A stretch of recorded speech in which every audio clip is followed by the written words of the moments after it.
আচ্ছা ভাইয়া, বাংলাদেশের প্রেক্ষাপটে সানস্ক্রিন ব্যবহার না করলে কি ক্ষতি হবে? অবশ্যই ক্ষতি হবে। সানস্ক্রিন বাংলাদেশের প্রেক্ষাপটে ব্যবহার না করলে আপনার মুখে ইউভি রশ্মি পড়ে আপনার মুখের যে ব্রণের দাগ বা ছোপ ছোপ দাগ পিগমেন্টেশন বাড়বে এবং হাইপার পিগমেন্টেশন হবে। এই কারণে আপনাকে অবশ্যই বাইরে গেলে সানস্ক্রিন ব্যবহার করতে হবে। আচ্ছা, ঘরে থাকলেও কি সানস্ক্রিন ব্যবহার করতে হবে? ঘরে থাকলে খুব একটা প্রয়োজন নাই, তবে আপনার ঘর যদি খুব বেশি গরম হয়, আপনি যদি মনে করেন আপনার ঘরে রোদ আসে, তাহলে আপনি SPF 30 ব্যবহার করতে পারেন। তবে মনে রাখবেন বাইরে গেলে SPF 30 কাজ করবে না, SPF 50 সাথে যদি PA++ থাকে তাহলে খুব ভালো হয়। আপনার রিকমেন্ডেড একটি সানস্ক্রিনের নাম বলতে পারবেন?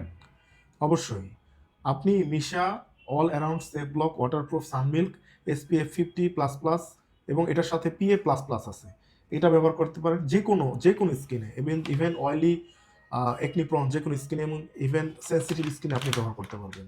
এটা সবার জন্য সেফ।